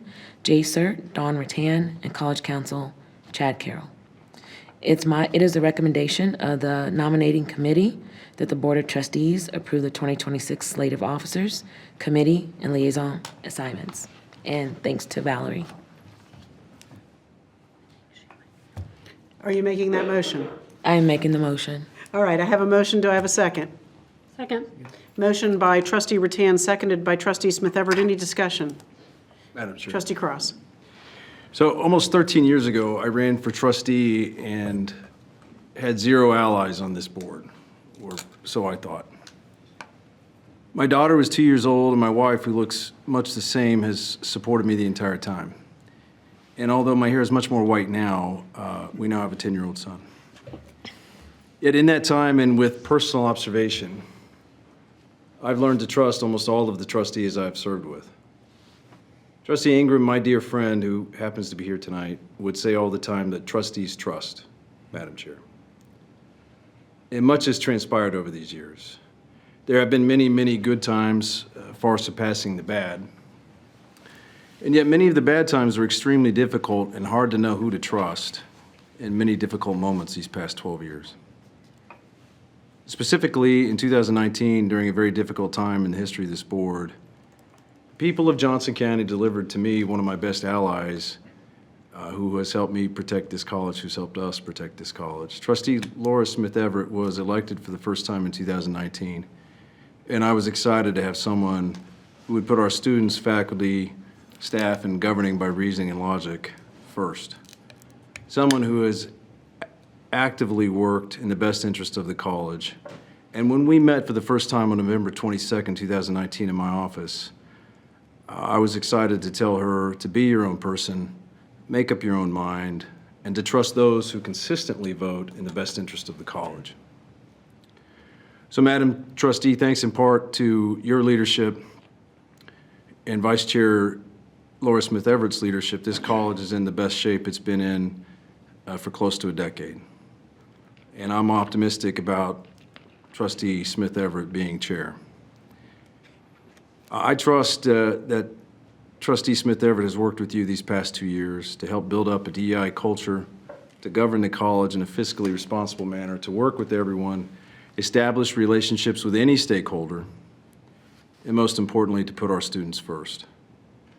Further, though we have not always agreed, Trustee Smith Everett and I, privately, we have supported each other publicly. And I deeply appreciate her trust and your trust, specifically on one vote in 2021 when Trustee Smith Everett, Trustee Ingram, and Trustee Cook and I voted to either keep the mill flat or raise the mill, which set us up this whole decade for our budgets.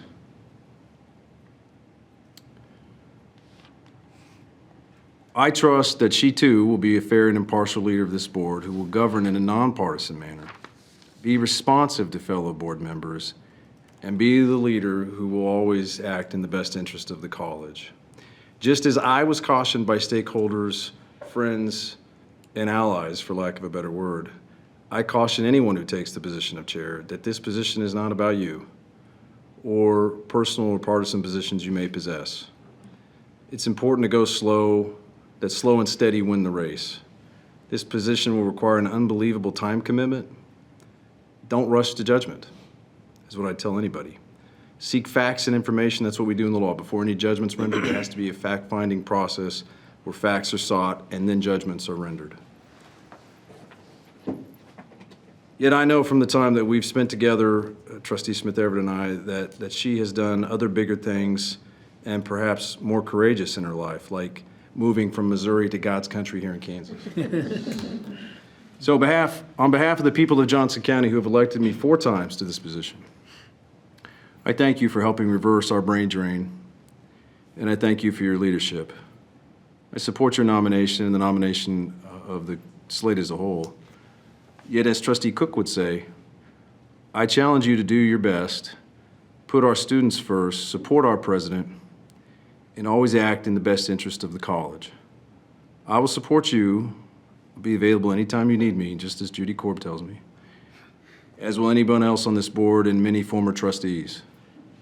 So I want to thank you, Madam Chair, for your service, and I support this slate, and I thank you for the time. Thank you, Trustee Cross. Any other comments?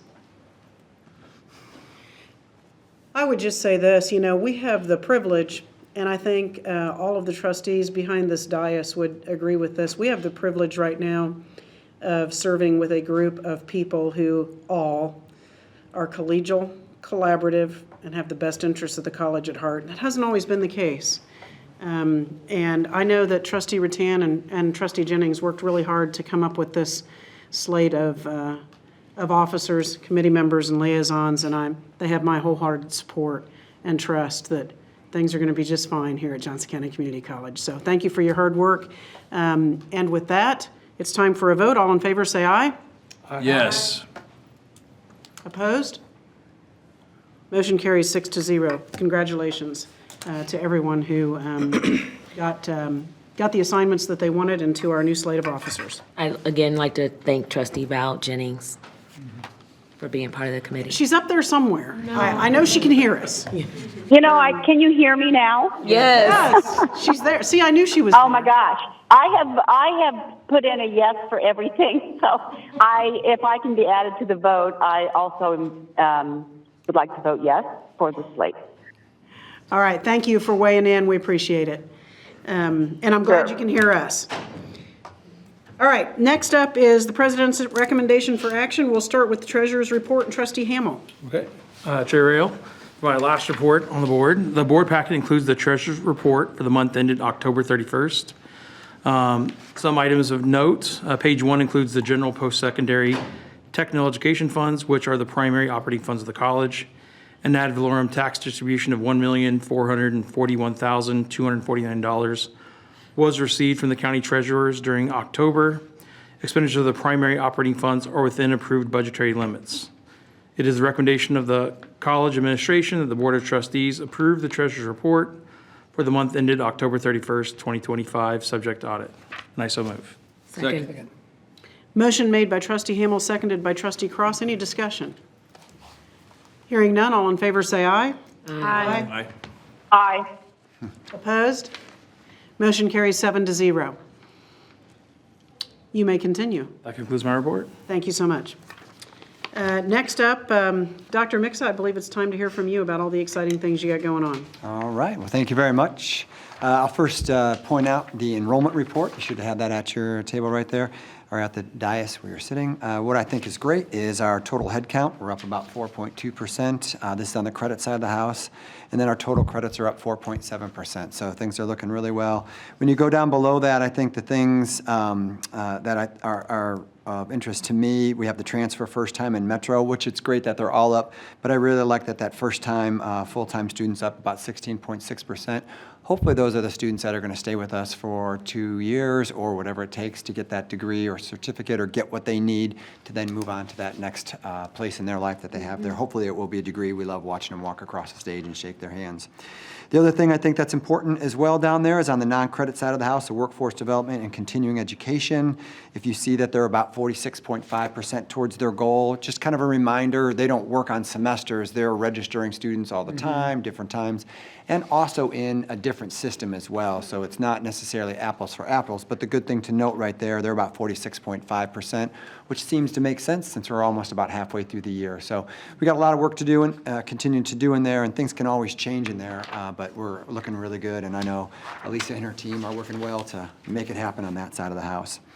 I just want to start with the thank you, and I'll end with some thank yous here as well. But first, this is our last board meeting of the semester. So, when you start a semester, you think, oh my gosh, are you ever going to get to the end? And all of a sudden you blink and you're at the end. So I just throw out a big thank you from Deb and I for the warm welcome from the board members, from the people in the crowd, faculty, staff, and everybody on campus.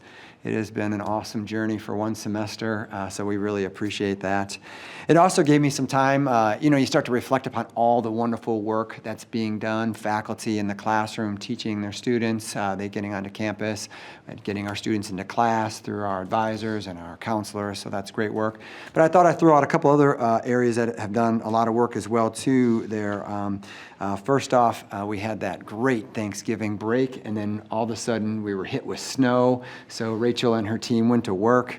Our staff and maintenance grounds and transportation area spent 285 hours clearing snows those 2 days, and I know they were probably here, 4 or 5 a.m. in the morning going to work. It is great to see that, and it's really awesome that they were able to do that and get all the students onto campus. And I think that the snow day was a little bit different than what we expected, but we got it done. Not only did they clear snow, but our custodians also got into the act. They spent about 75 hours clearing snow, so that's on top of doing their regular work in terms of getting the buildings clean and keeping the buildings look the way they are, so that's great work as well there too. Our financial aid office, which is comprised of 4 full-time coordinators, 2 full-time and 2 part-time frontline advisors, and 1 supervisors throughout the years.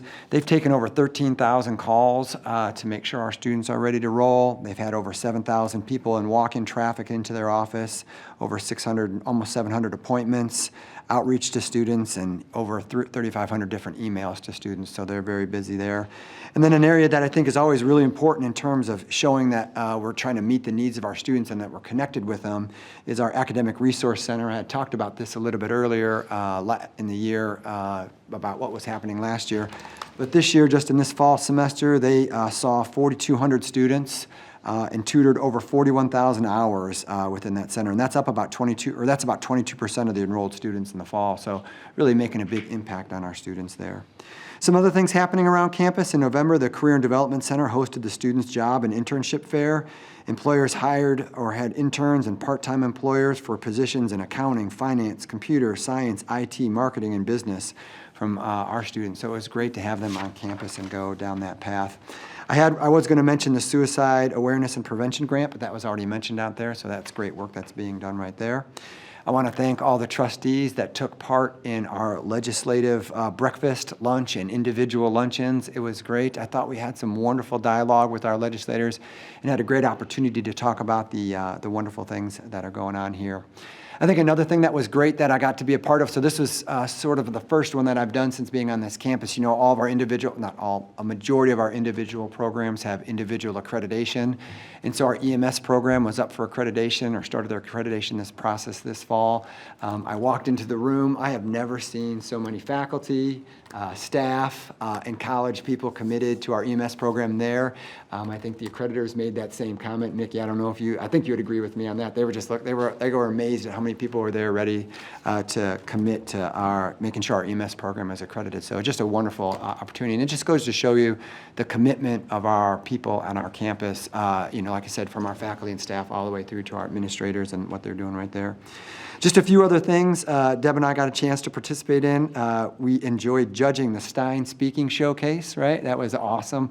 We were really lucky, when you judge speech and debate, if you guys have ever done that before, if you're just doing the regular competition, man, it's all over the place and you never know what you're going to get. But myself, Deb, and then Chris was there as well too.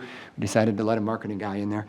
Anyway, he was there as well too. But these 5 students did amazing work. It was so hard to judge which one was a champion, but we were able to pick that, and so it was great. Maybe we can have that person come in and talk a little bit as well too. When I was in Garden City, enjoying Garden City, the caboose lighting was happening out back, and Deb and Nancy Ingram, she's not here, Deb and Nancy and Joy went to that lighting, so that was great. Hopefully next year I'll get to see that. Deb and I were able to head up to Cedar Rapids to see the volleyball tournament, or our girls participate in the volleyball tournament, so that was wonderful.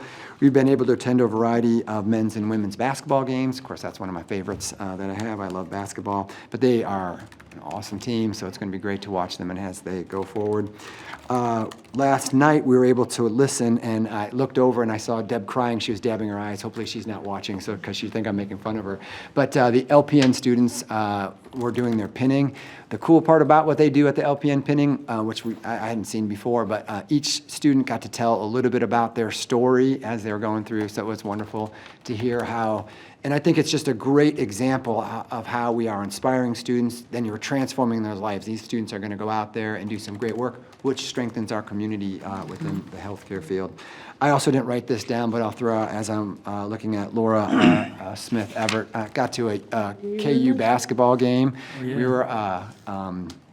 We were there with Chancellor Gerard, so it was very nice. I was doing my job. I was out there making connection. That's what's important. It was wonderful to see. I mean, honestly, it was a dream. I've watched Kansas basketball on TV, and to see him live, see Bill Self there now. Everybody does know he came from Illinois at one point, so I'm not taking any credit there, but he did come from Illinois. But I also got to see Dick Carter there as well, too. So it was a great game. I can't wait to go back to see another one. Probably one of the best spots to see college basketball, up that close as well, too. And then the last thing, I'll throw out a couple special thank yous. I already kind of said this a little bit. First, to Trustee Hamill, I appreciate your candor and your questions throughout the 5 or 6 months I was here, and I really do like that. It was you're challenging, but it's very straightforward, and I really appreciate that. And so don't be a stranger. We look forward to continuing to working for you. I know you can be an asset for the college as we move forward, even though you're not a trustee, but we'll still be reaching out to you.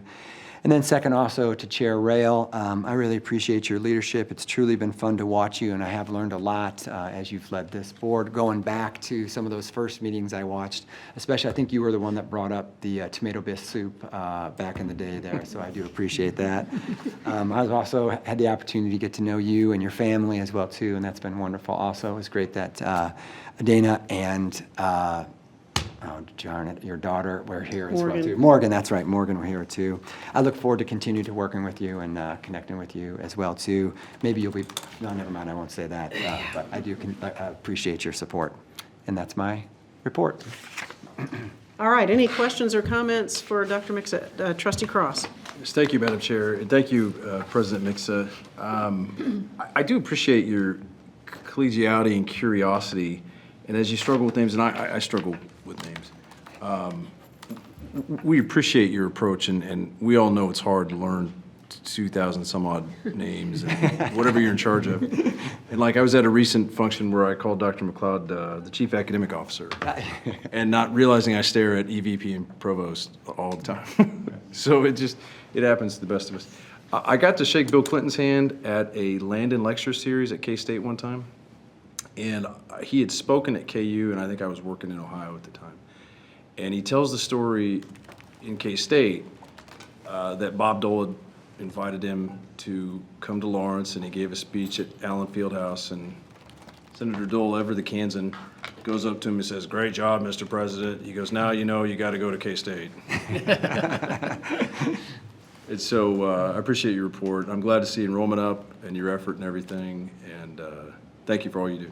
Thank you. Trustee Rattan. I don't like any pro sports, but I do love some KU basketball. It was awesome. But I do want to say congratulations on your first semester here. I think you've really connected with all levels of the campus, and I can tell that you really care about the success of this institution. So keep doing what you're doing. Thank you very much. Any other comments? Thanks for your report. A semester in the books. And I will tell you that from my perspective, Tony, we struck gold when we got you here. And then as an added plus, we get the pleasure of having your wife Deb here as well. And how cool is that? I'll let her know that. So thank you so much for all that you've done. And I'm confident that things are just going to continue to roll along. So appreciate it. All right, next up is new business. There is no new business, but I do have some comments, and this seems like a good place to put it. Right, because I was going to make some new business. All right. Make some new business. Am I supposed to ask if there's, we'll just roll with it here, guys, because I can do that, because this is my last meeting, which is what I was gonna talk about. This is my last board meeting. You know, many of you may not know this, but I've been serving this college either as a faculty member or on the board for 30 years, starting with my time at the police academy and more recently on this board and occasionally, when Kelsey permits it, as outside counsel for limited purposes. And I've loved every minute of it. I've loved the opportunity to serve in those various capacities, really in all sorts of ways, to give back to the institution that started my academic journey. And I so appreciate everything that the college did for me, and I've enjoyed giving back. I chose not to run for re-election because I have a lifelong struggle of trying to find work-life balance, and most people in my family would tell me that I'm not very good at it, but I'm going to give it another shot as I sort of wind down my 5th career and look toward retirement.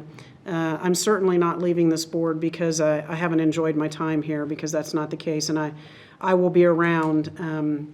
I am fairly confident that I will not be back on the board at any point, but I'll certainly be around in other capacities because I love this college so much and all that it's done for me.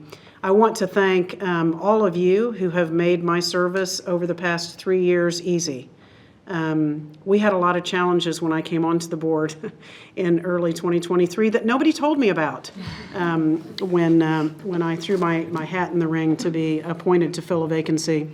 But we've weathered those challenges, and I believe that we've come out better for it.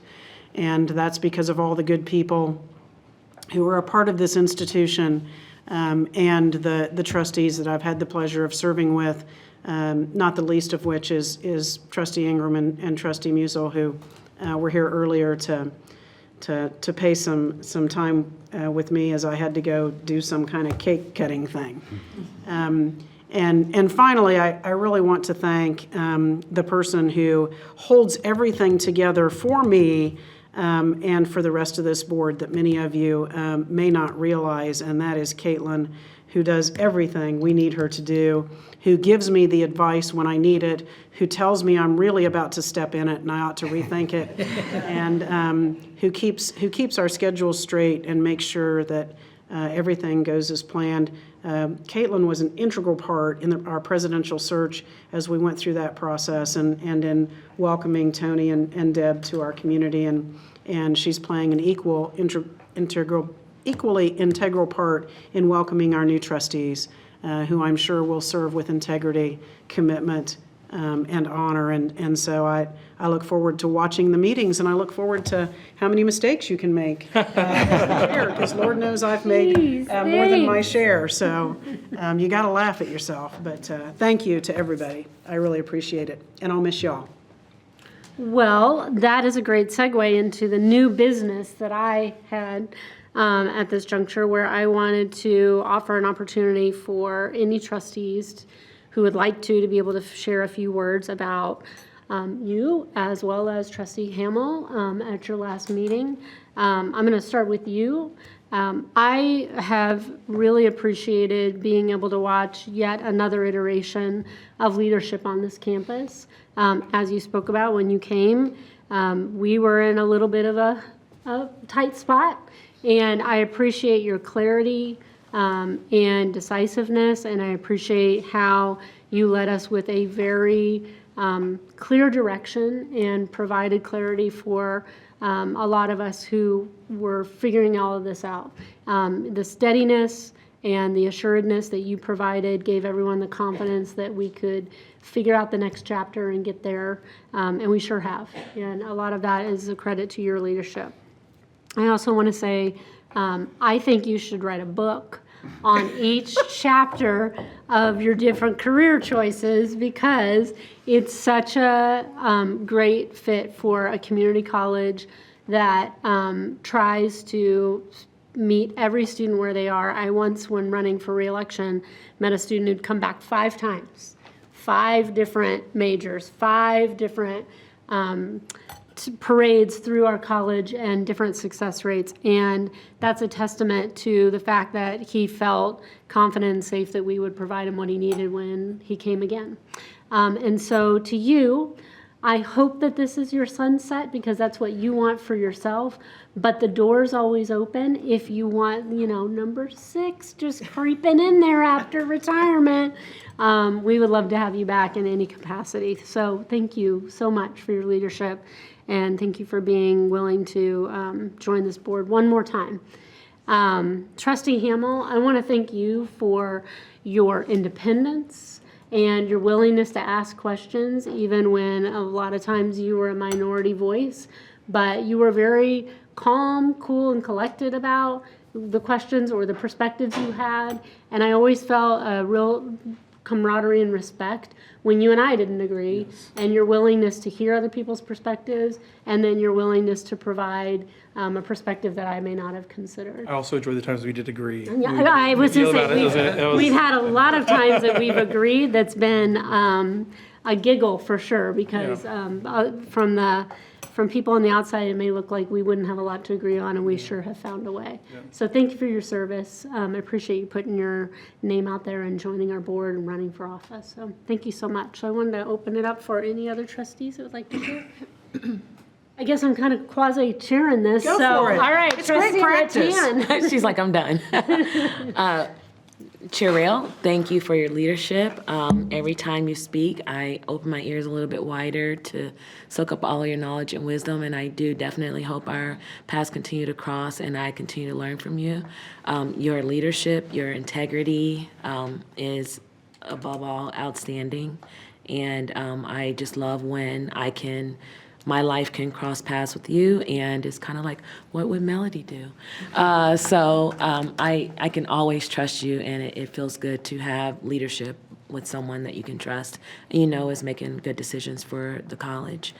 And then Trustee Hamill, yes, like Laura said, thanks for asking the tough questions. Thanks for making us go a little bit deeper in, our votes and really think about what we're doing. And I really enjoyed getting to meet your wife and interface with her at different events as well, like today. Thank you so much. I defer to Trustee Hamill, if I may. I do want to say something, but I thought I'd let you go. Well, I want to say thank you to Melody Rail for her leadership and everything she's done on the board. I have taken some independent votes, sometimes 6-1, and sometimes I got to make a deciding vote. And you're one of the ones that I got to make a deciding vote on. If you remember, it was deadlocked 3-3, and I swung my vote towards you, and I'm very glad that I did. And you've been great on the board. Did not know you'd be chair at the time, but I'm very thankful you've done that. You've done a great job being chair and going through the difficult stuff that you came across. I know you didn't know what was going to happen with it, but obviously we couldn't tell you everything. We had to get you to pass it so that you would actually, to make sure you what's in it, whatever they say. So, but thank you for everything you've done on the board. You've done a great job, and it's been very inspiring watching you navigate everything you had, all the difficult things you had to navigate. And at times it was me, so I do appreciate it. Thank you. Trustee Mitchell. Yeah, I almost called you Trustee Musil. Sorry, Trustee Mitchell. Sorry. I just want to say thank you both for your leadership, your collegiality, your availability. You guys have been great to work with. I'm not particularly good at goodbyes, but I don't think this is goodbye. I'm sure we'll cross paths quite a bit in the future, but I wish you both well and look forward to the next time we cross paths. I thank you, and I thank you for the opportunity to go last. I really do. I don't have anything quite as long as what I said last time, but I appreciate you, and there is no you without Trustee Hamill. And we've got a good thing going here. At the risk of upsetting it, it was a 4-3 vote that night, and I personally took a lot of heat for your appointment, and I'm happy and thrilled. I didn't know it was going to go so well. It was tough, and then you came along. But there is no you without Trustee Hamill, and I said something like this, I think, in our management meeting on November 5th. I want to thank you for your service to the college. You've been a trustworthy and reliable trustee, particularly in some of my more difficult moments as chair. Your insight and analysis were critical. There really are some key moments that I'll tell you in private, that particularly in executive session and in your management experience, and frankly, pushing back on some status quo voices that were here at the time was informative. You were key and strategic to everything that's happened here over the last 4 years, and frankly, you were a window into other leaders in the state of Kansas that I appreciated. As I understand it, former trustees are still on the foundation board, and if that's true, I hope you'll serve. I've said this to you, and I don't mean this in any disingenuous way, and honest to God, I thought you were going to win. You're a young man, and you'll be back. It's a customary thing to say in politics, and I think you will be. So I thank you for your service to college. For any relevant record, spent a lot of time and resources against you this fall, and the ethics reports will yield that, but I sure appreciate your service. And with respect to Trustee Rail, I simply can't put into words what you meant, and when you sit in that chair, as you know, you don't always know what to do. And people think you do, and people think you have some power bestowed by God that you don't have. And so, I appreciate your steady hand. I appreciate you coming on. I did want to tell the story. I think it was Congressman Cleaver told at Dennis Moore's Celebration of Life here at JCCC. And he said he ran and he got elected. And he said, Congressman Ike Skelton from Missouri would tell Congressman Cleaver, yeah, we lied to you to get you here because we told you what the commitment was. You wouldn't have done it. And he said, Dennis Moore would never apologize. He's like, well, we needed you. And so I don't really know that we lied to you, but I like that story. And I think we're in a much better place, and I think because of both of you, and I appreciate you greatly. So. Thank you. I really enjoy history. It's been one of my favorite subjects all through my life. And, leaving the board, one of the things I'm remembering myself, walking through the hallways between classes and looking at those pictures on the wall of the past presidents and trustees, not having a clue who they are, really what they did. But I remember trying to soak those names up in those years and trying to think about the fact that this is part of the history of this college. And then also, the culture we have across the campus, the artwork, and spending time trying to get to know all the different pieces of artwork throughout the time I was here. And now I look back and I realize that, with different perspective, that I'm making history by my picture's gonna be on that wall somewhere. And while I only served 4 years, I really enjoyed a lot of it and most of it. Not necessarily every single meeting has been an absolute joy, but as a whole, it's been absolutely great to be a part of this. And this college means so much to me and to so many people. And there's people that have made this thing so much easier for me. And so while there's people that may not have got their picture on the wall, but while as a student here, there's teachers that I think of regularly, and I've even quoted here on this thing, right here at the podium. Pete Peterson and Roger Traver have opened up things in my life that I now study economics in a different way than I probably ever would if I wouldn't have met them. And so they put their picture on me, and there's people here that have done the same thing for me since I've been here. And Liz Loomis and Christina Zielinski, I don't think they get enough credit as well. We talk about Caitlin, but I mean, it really makes this job so much easier. And then everybody else who does all the things to make this college amazing and wonderful. The trustees that I've worked with here that have mentored me at times and helped me through certain things. Some of the past trustees that I definitely want to say, Henry Sandate, we lost here recently, was a big mentor for me. Dave Lindstrom, Molly Baumgardner, and they really make a difference while they're here. And I know that when people go into teaching, typically not for the money, but because they know that they're trying to help the next student as well. And you're also putting your picture, your image on them, and there's countless people that we touch, whether we're doing accounting up here or whether we're in the classroom. But it's been such a joy and such an honor to be a part of this, and I'm really thankful. Thank you to everybody. Madam Trustee.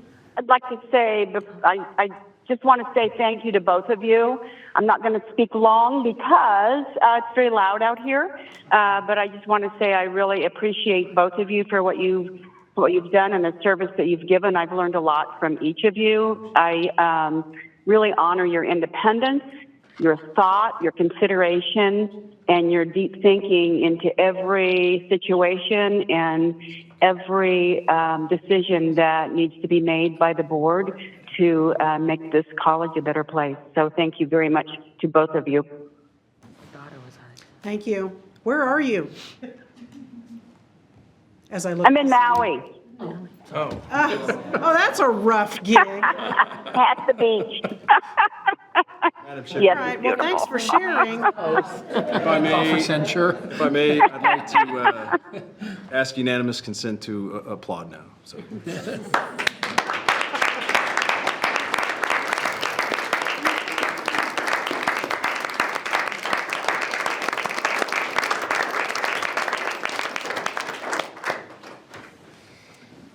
All right, makes me sad. Okay, thanks for all the kind words. I was going to say, Madam Chair, that concludes my new business. Okay, thanks for the new business. And thanks, everybody, for everything. I so appreciate it. You'll never know. Okay, that brings us to old business. I'm not aware of any old business. Any surprises for me there? All right.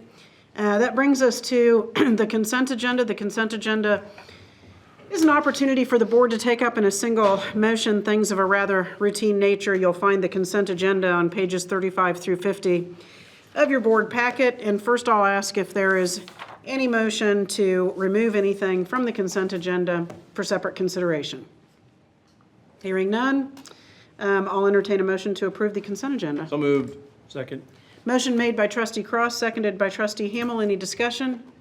Trustee Smith Everett. I just wanted to note the calendar modification will be atypical, and when we're speaking to President Mixa about why that was, it's because the way Memorial Day falls. But it'll be a different, unusual to do. I guess we do it every It's usually always on Friday. 5 We're doing years it or on something when that happens, rotates back around. But I just wanted to highlight that in the calendar because that is going to be different this year. So, but I don't have any point that I want to pull it off. Okay, thank you for that. Any other discussion? Hearing none, we have a motion in a second, right? Yes. Yes. Hearing none, all in favor say aye. Aye. Aye. Opposed?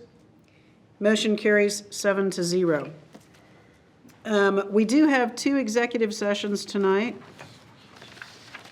And I'll start with the first executive session.